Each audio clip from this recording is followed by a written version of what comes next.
Are you a seven-figure practice owner that wants to do more without burning out? Join us for the Seven-Figure Practice Retreat, a luxury mastermind where high-level practice owners step away from the day-to-day to build systems, strategy, and freedom in the Dominican Republic. This February, spots are limited, so apply now, and our sponsors are covering 95% of the cost over at practiceofthepractice.com/7. Again, that's practiceofthepractice.com/7.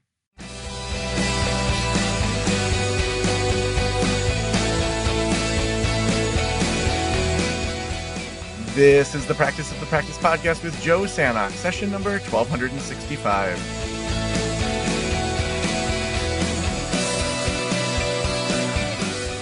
I'm Joe Sanok, your host, and welcome to the Practice of the Practice podcast, where we help you build a thriving private practice that you absolutely love.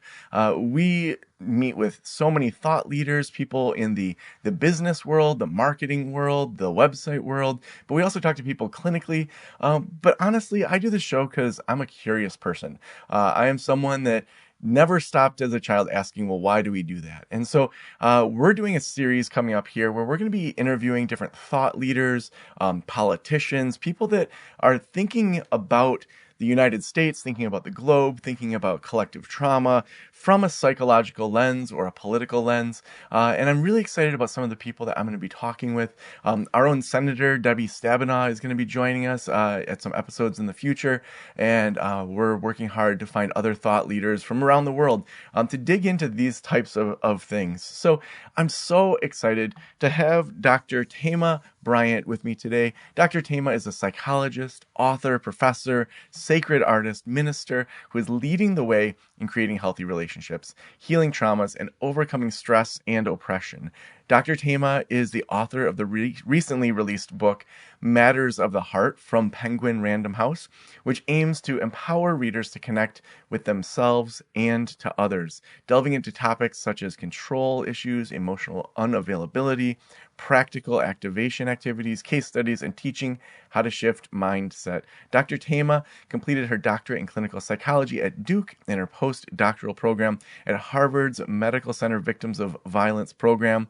Upon graduating, she became the coordinator of the Princeton University SHARE program, which provides intervention and prevention programming to combat sexual assault, sexual harassment, and harassment based on sexual orientation. She's currently a tenured professor of psychology in the Graduate School of Education and Psychology at Pepperdine University, where she directs the Culture and Trauma Research Lab. Dr. Thema is an ordained elder in the African Methodist Episcopal Church and leads the mental health ministry of First Aim Church in Los Angeles. Most recently, she was the 2003 president of the American Psychological Association and is the host of the Homecoming podcast, a fellow podcaster, among other things. Dr. Thema, welcome to the show. Oh, thank you so much for having me. I'm excited for this conversation. Yes, I can't wait. I mean, as we always talk before the show about what we want to talk about. And I'm like, oh my gosh, every one of those could be its own hour show. So we'll do our best in half an hour to cover some ground. As we're thinking about what's going on in the United States right now, as trained clinicians, as people that care about the world, as people that want to see change, if the United States was a client of yours, first, let's kind of start with like an intake assessment, using that lens of your book, the lens of all of your background. What would be some of the things that you would notice in that intake assessment for the United States? Looking at the United States as a client, I would say that this client is filled with trauma, collective trauma, intergenerational trauma, and collective grief and loss. We are dealing with a client where everyone is aware of the violence, the abuse, and the trauma, but it is not allowed to be spoken about, that you get penalized for speaking about it and for naming it. This is a client where there is intense bullying, misuse of power and control and manipulation, that there is a consequence for calling out the abuse, for naming the violence, and where not everyone in the community or in the family or in the nation has the same level of rights. We are seeing the abuse of our LGBTQ peers and siblings. We are seeing the abuse of those who are racially and ethnically marginalized. We are seeing the abuse of scientists, of researchers, and scholars. We're seeing the abuse of educational institutions. We're seeing abuse of media persons. And we're seeing a global reach so that the client, the United States, is also engaging in abuse of other nations and other clients. Hmm.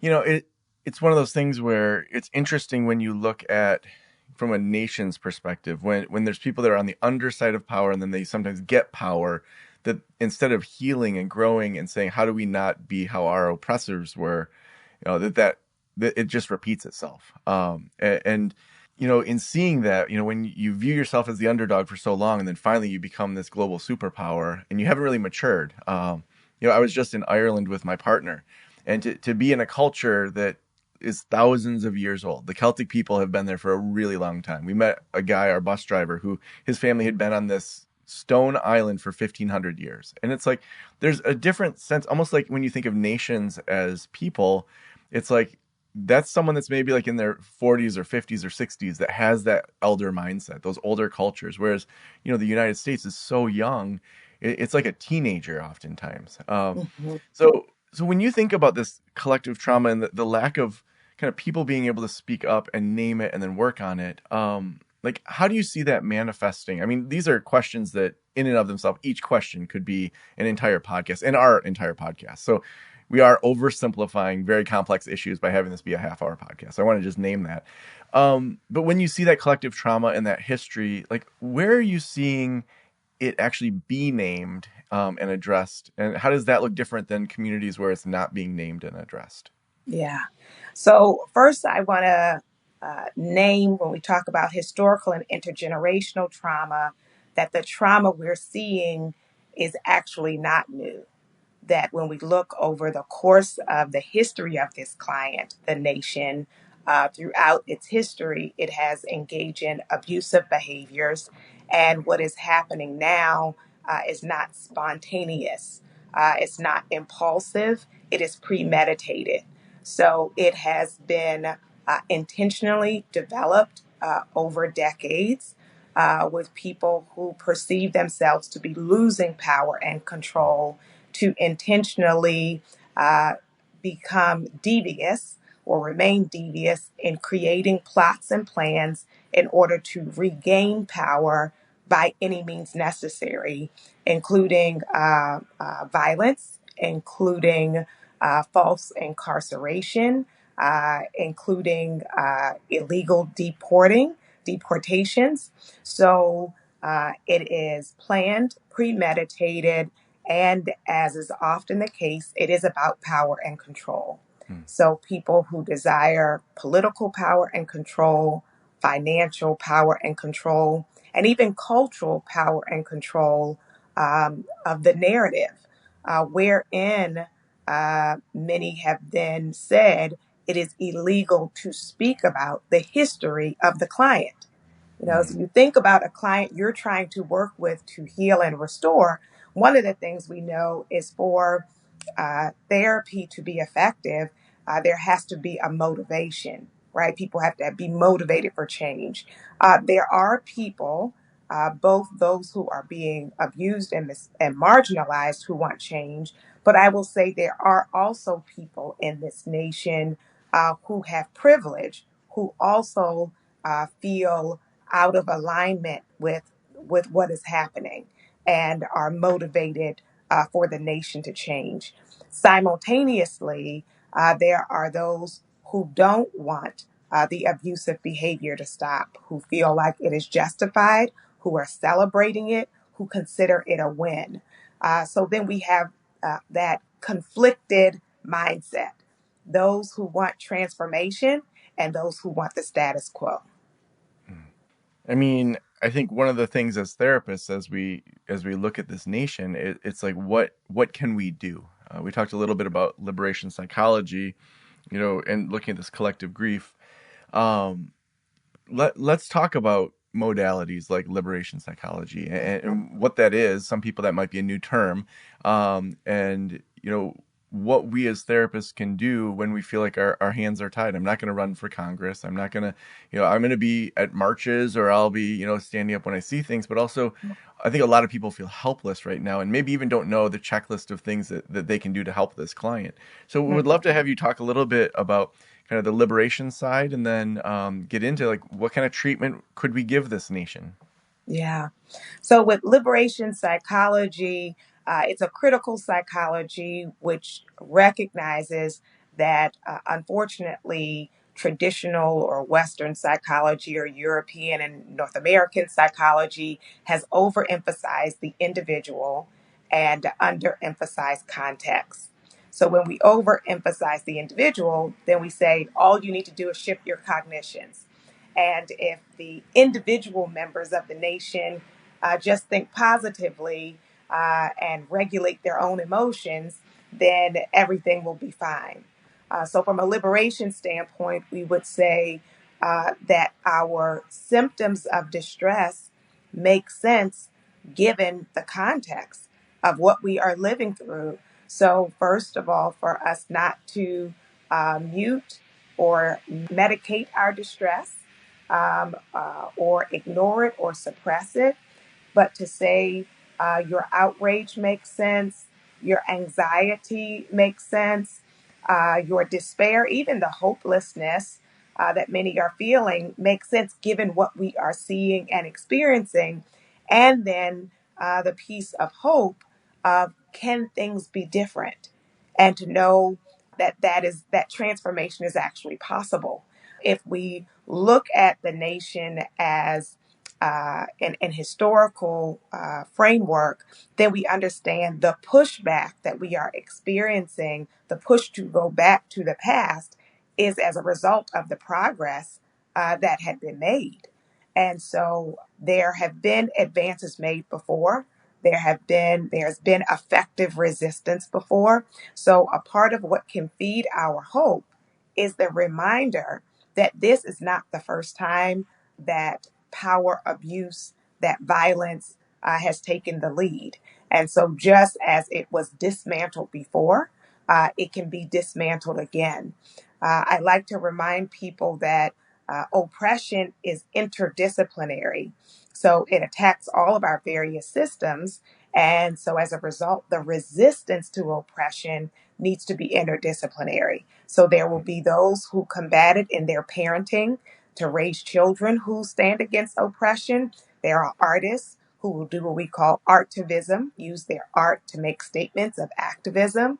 There are people in faith communities who mobilize for justice as a spiritual principle.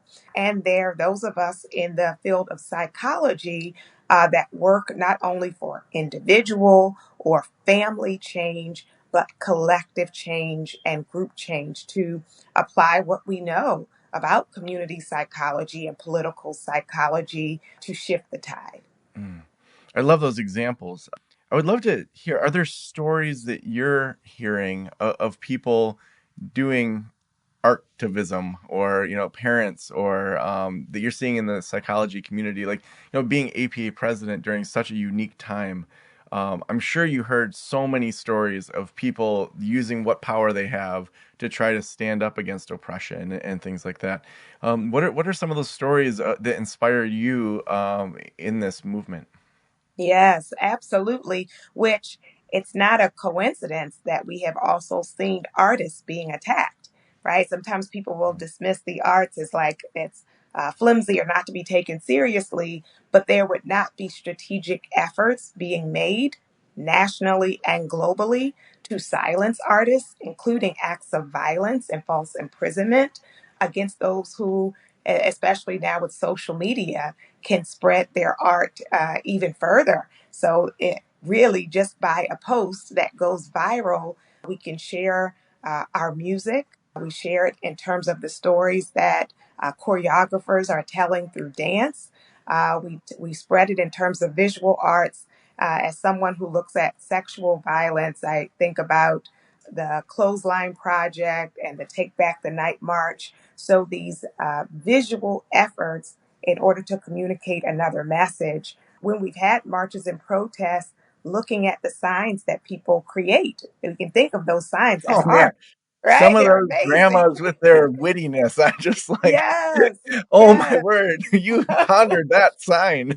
Yes, it's like how can you shift a mindset like with one poster board and just we say like mic drop the things that people either use images or words to tell. Of course, poetry as well. So the beautiful one of the beautiful things about the arts is it's accessible across income and across age. So you have children who are writing or drawing or creating all the way to elders. So I definitely see people using the arts for activism. I also see psychologists and other mental health professionals who previously were not engaged in activism beginning to march and organize and protest because they see science also is not safe. You know, that we often talk about if you don't speak up when other groups are being oppressed, you know, it's not long before it's going to turn to you. And we see that definitely happening with projects being shut down, with funding being revoked, with labs being closed down as a result of these intentional efforts of destruction. Hmm. I want to ask personally, and this is more coming from like what I struggle with. So I go back and forth between wanting to be a self-aware and a just aware citizen of what all's going on, because I feel like there's an intentional effort of flooding people with so many crazy things that you're just like, I can't handle this, and then I'm just like, no, that's what they want. And then feeling my own personal anxiety, frustration, just like anger at what's happening, and like how is this even happening in our country? And then times where I'm just like, I am not going to even engage with the news for a couple of weeks. I'm not going to, look at TikTok. I'm not going to go on news sites. I'm not going to keep up with the daily shenanigans.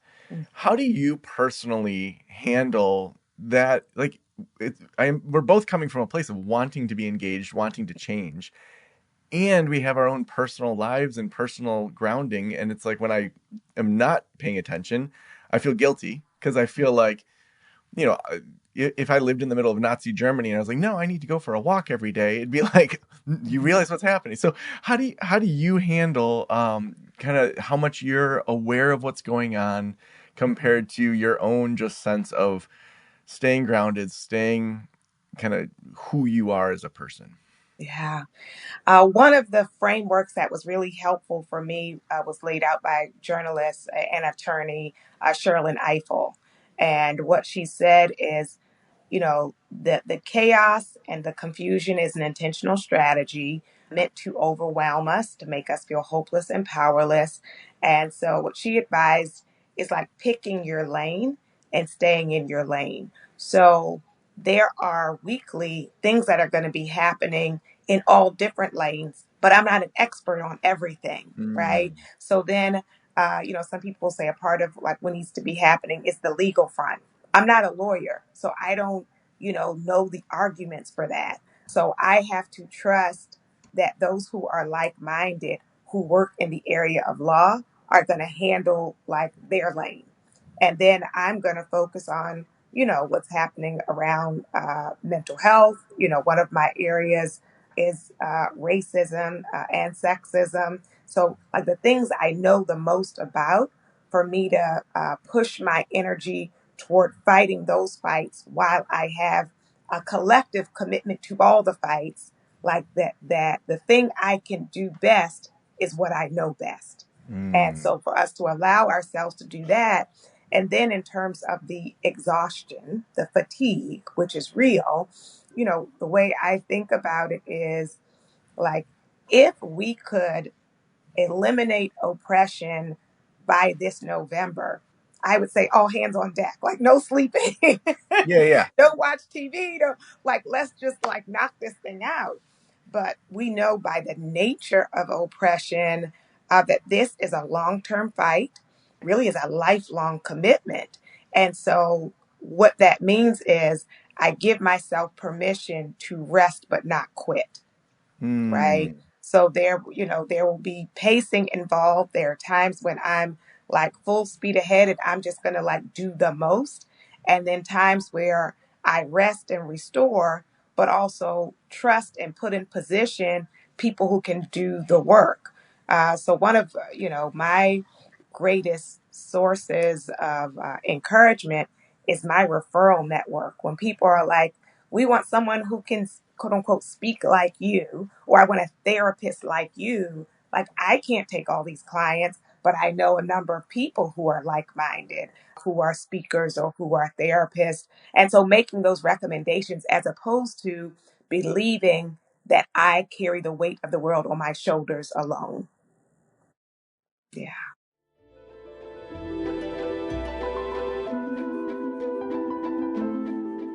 Whether you're growing your team or running an established practice, Headway makes the business side easier with faster credentialing, higher per session rates, and bi weekly payments your team can count on. They work with therapy, psychiatric, and hybrid group practices. There are no subscription fees, just the support you need to run your practice with ease. Run your best group practice with Headway, trusted by thousands of group practice leaders to simplify insurance admin and reach more people through in-network care. Curious how Headway can work for you? Head to join.headway.co/Joe. That's join.headway.co/Joe to learn more.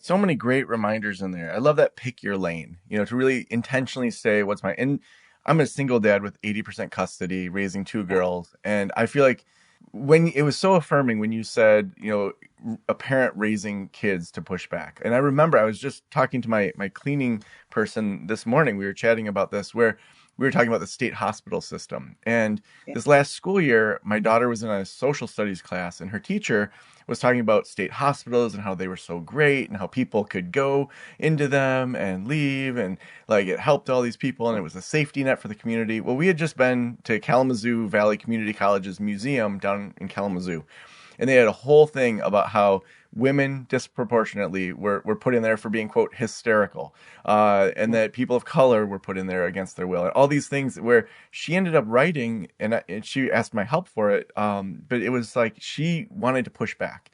And so she wrote Yeah. this well-worded email saying, citing the Kalamazoo Valley Community College, talking about and finding history around people of color, around, just women and like examples. And she CC'd the principal and just kind of said, that's not what I've learned. That's not what I think the evidence Mm, shows. And did it in mm. a respectful way. I love it. I love And it. that teacher literally printed off that email and didn't say her name in the Mm. class, but for all the social studies classes, corrected herself. She said a student took the time to do. I'm like tearing up from this. Like she like Yes. pushed back, and it's like this is what we're trying to do. Where Yeah. we push back, and so sometimes I feel like I should be doing more marches or more protests or other things, but then it's like these two girls I think we're moving in the right direction to Yeah. push back through that next generation. Mm-hmm. It's so beautiful to think about, that generativity. What are we sending into the future? So for some people, it'll be their publications are going to go into the future. Some people, it'll be, their biological children. It may be like your mentees in your department, the students, who come through your lab or do their dissertation with you. Because as we're saying, this is an ongoing fight. Yeah. And so I am in the now, but I'm also in the future. And that I love Mm, that story of your daughter. That's one. And I appreciate the teacher because some people can't take feedback. right. But the fact he was willing to not only take it in, but then in this corrective way, share it with the students. And that lets that inspires hope to know you can make impact. Yeah. Yeah. Well, speaking of hope, like we talked about some of the people, like for you personally, what is giving you hope? Like what is your lane right now? And like what are things in that lane that for you is giving you hope? And I want you to talk a little bit about your book as well in there, because I that's such a helpful thing for society. But like what are things in your lane that you're just like, I really enjoy doing these things to make an impact? Yeah. So a part of what gives me hope and that fuels me, I have a sisterhood circle. We call ourselves the Gathering, and it is like this informal network that we get together. And I want to just say, all of the women in this circle are brilliant. And the reason that's important is sometimes people have to be the strong one in their circle. And when you're the quote unquote only strong one or the one with all the ideas, or if you're the caretaker, Mm. then that doesn't feed your hope. You're pouring. And it's a beautiful thing to pour and to give. But some of us, and oftentimes it is women, and also mental health professionals, who never position ourselves to receive. So then we're always empty, on the edge of being empty, frustrated, burned out, irritated, all the things that, when you meet people who've been in the field for a while that haven't been well watered or well nourished. And so intentionally having this group of friends, of sister friends, where it is reciprocal and mutual, that whenever we get together, I don't leave it feeling drained, that I leave it feeling refreshed, renewed, hopeful, because we pour into each other. So I would invite people, the phrase I use is check your circle. Mm. If you're feeling hopeless, check your circle. Who are you allowing to pour into you? And if all of your relationships are one-sided, then to think about, how am I creating that reality for myself? And often we create that by disappearing when we're struggling, hiding when we're struggling, and just thinking we have to be a mini messiah to take care of everyone else. So I would say my sisterhood circle feeds my hope. As we were talking about with spirituality, for me, is a large part of my hope, because it gives me the capacity to not just base my inner reality on what I see. Mm. So if I base how I feel on what I see, then I have no choice but despair, right? Because there are a bunch of despairing things that we see. But faith, hope, those things fuel me to know that what we currently see doesn't have to be the end of our story. And that motivates me. So I encourage people to start their day with, I call it morning rituals or morning devotionals. So for me, that's reading sacred texts. It might be prayer or meditation, but something so that when you go out in the world, you have something in your tank. Love that. It's interesting as you said that around sacred texts, as we talk about kind of liberation psychology, it reminded me of this pastor Rob Bell that really introduced me to the idea of liberation theology, third way theology, the idea that it's not just violence or sitting around and getting hurt. And you may know this as a minister, but even just the story of turn the other cheek. My whole life I heard turn the other cheek. So like take the abuse, take the bullying, be the bigger person. But when I heard the actual like historical background of that the Romans in part of the way their law was written is if you and I were equals, if we were both Romans, I could only hit you with the palm side of my hand because we're equal. So we get in a fight, I can hit you with that side. I couldn't hit you with the knuckle side. Whereas someone below you, a slave or a Jew or someone that had been conquered, you could use the back side of your hand. And so if someone's below me as a Roman and I hit them with the knuckle side of my hand and they turn the other cheek, they are using a third way to point out that injustice, to use the palm side and say, no, we are equals. And it's interesting how that story, even afterwards, where it's like, go the extra mile. I always heard that like as a work harder kind of thing. But it's again that Romans could make anyone below them carry this 100-pound pack a mile. But after that, they weren't allowed to do it. And so if you go the extra mile, you're again pointing out that injustice in a way that's not violent, but in a way that's saying this isn't right. And so it's like finding those creative ways to say, how do we stand up to these things and find those ways? I think sacred texts, oftentimes we've lost that historical background to be inspired by these stories that were an oppressed people standing up to the Romans. And it's like there's stories in there that do that over and over. Thank you so much. Liberation psychology does its roots are in liberation theology. And, for us to say, whenever we're reading any text, to say, where is the love in the story and where's the liberation? Yeah. So, and am I, as a person, committed to love and liberation for all people or only for some people? If I believe some people are not deserving of love and liberation, then what I'm really worshiping is my own privilege and my own power. Ooh, And so say that we, again. That was yeah, powerful. yes, that we want love and liberation for all people.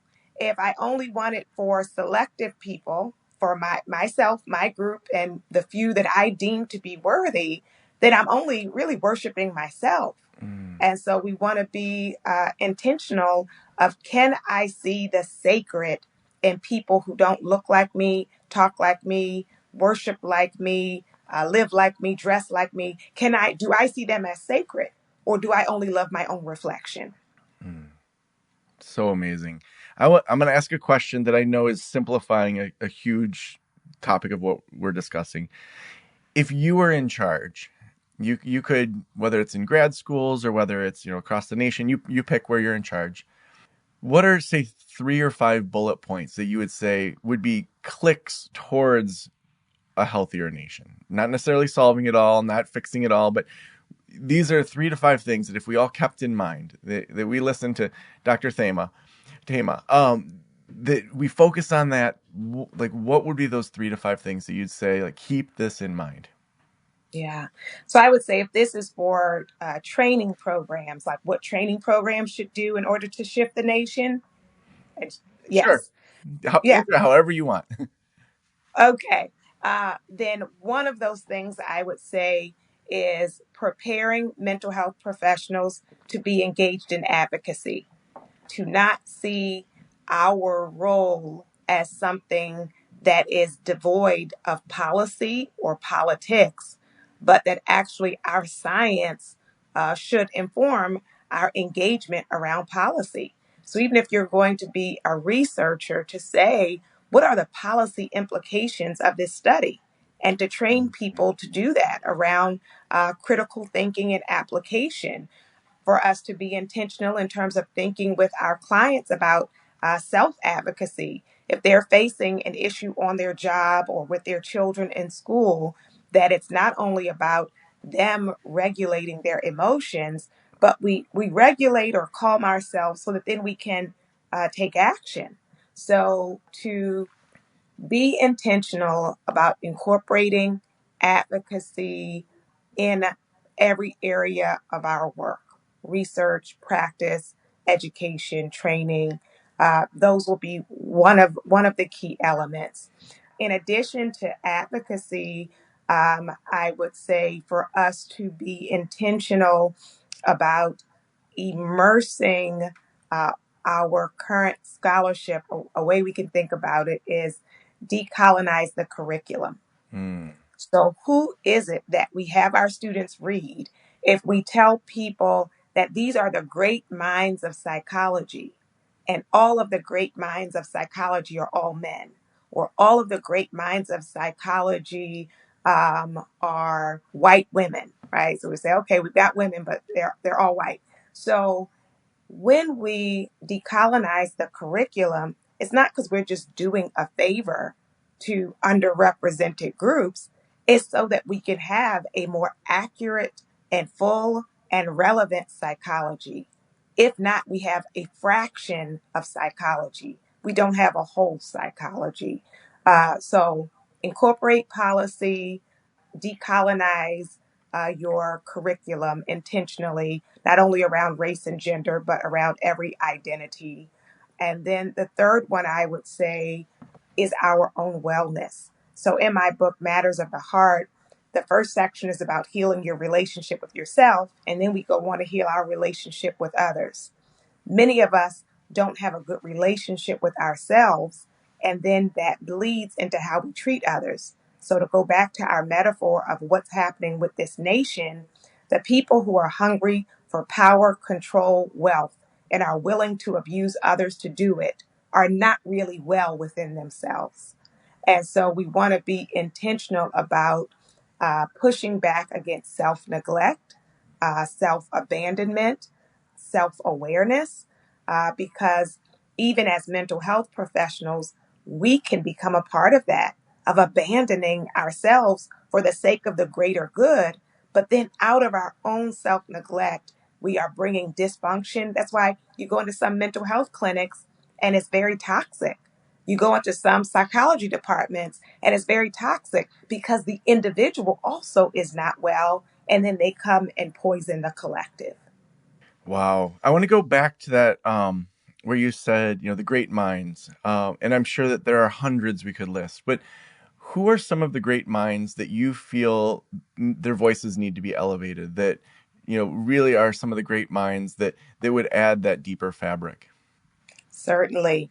I would encourage people to read the work of Lillian Comos Diaz, who is one of the co editors of APA's book, both on liberation psychology and decolonial psychology.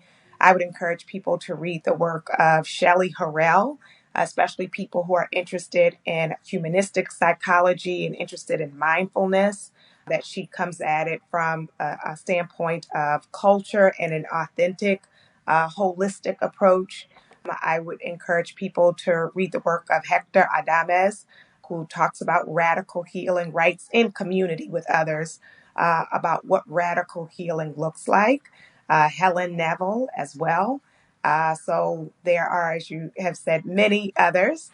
And those who are interested in books for the public, maybe books for your clients as well.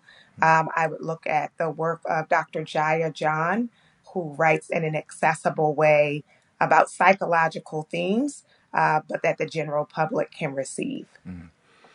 So amazing. The last question I always ask, and you may have already hit this, is if every private practitioner in the world were listening right now, what would you want them to know? It is a calling right now for you to be a part of the change that we need to see. I hope your answer to that call will be yes. Amazing. Dr. Thema, if people want to get your book, if they want to follow you on Instagram, I know you have a robust Instagram. Where can we find you? Yeah, so my website is drthema.com, DRTHEMA, and on social media, I am Dr. Thema. My books are available everywhere books are sold, and my podcast is the Homecoming Podcast. It's on all the major platforms as audio, and on YouTube, I recently joined your world of the video. So if you want to see the podcast, you can go to YouTube to hear it. You can go to all the other platforms. It's so amazing. Dr. Thema, thank you for the work you have done and are doing, and thank you for joining us on the show today. Thank you for having me.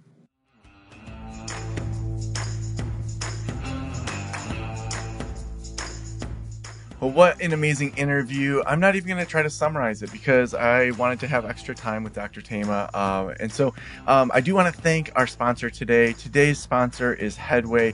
Headway helps you run the best group practice, trusted by thousands of group practice leaders to simplify your insurance admin and reach more people through in-network care. If you're curious on how Headway can help you, please head on over to join.headway.co/Joe. That's join.headway.co/Joe. Also, make sure if you are a seven-figure practice owner that you sign up for that retreat that we are hosting in the Dominican Republic.